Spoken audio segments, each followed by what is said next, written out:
अनेक चांगले पत्रकार देखील आहेतच, पण अनेक पत्रकार गेलेले आहेत. ते ह्या सगळ्या गोष्टी लिहित असतात, सांगत असतात, चॅनलमधनं पसरवत असतात, वर्तमानपत्रात देत असतात, सगळ्या गोष्टी चालू असतात, सोशल मीडियावरती देत असतात आणि मग तुम्हाला ते भणभणून टाकतात.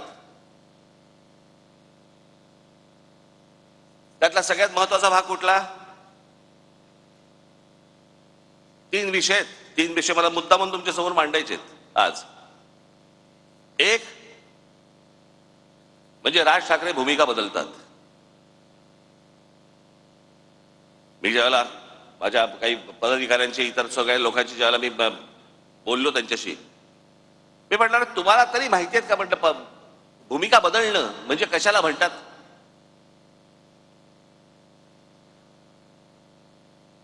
मी आज मुद्दा म्हणून तुमच्यासाठी काही गोष्टी इथे आणल्या आहेत. या महाराष्ट्रामध्ये, देशामध्ये कशा कशा प्रकारच्या भूमिका लोकांनी बदलल्या आणि आपण काय केलं.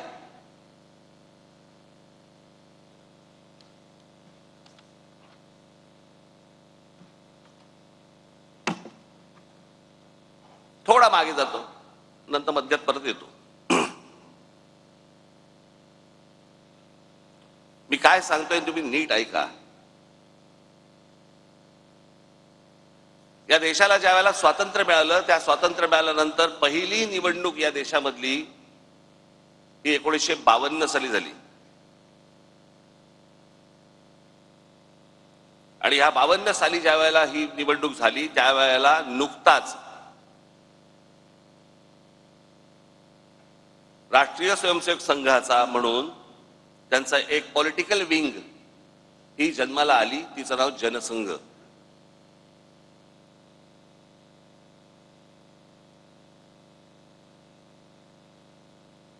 हिंदुत्व वगैरे वगैरे अनेक गोष्टी ते मांडत आले आजपर्यंत, त्याचा काही विषयच येत नाही.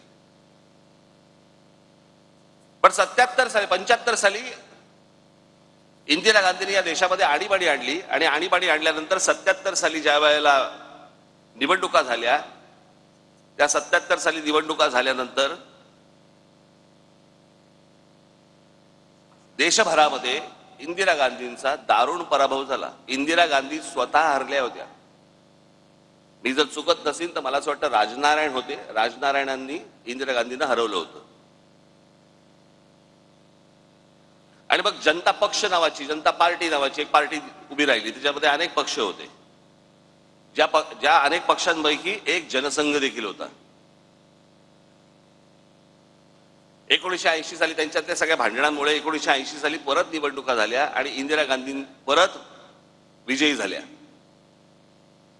त्यावेळेला हा जो जनसंघ होता, या जनसंघाची भारतीय जनता पार्टी झाली.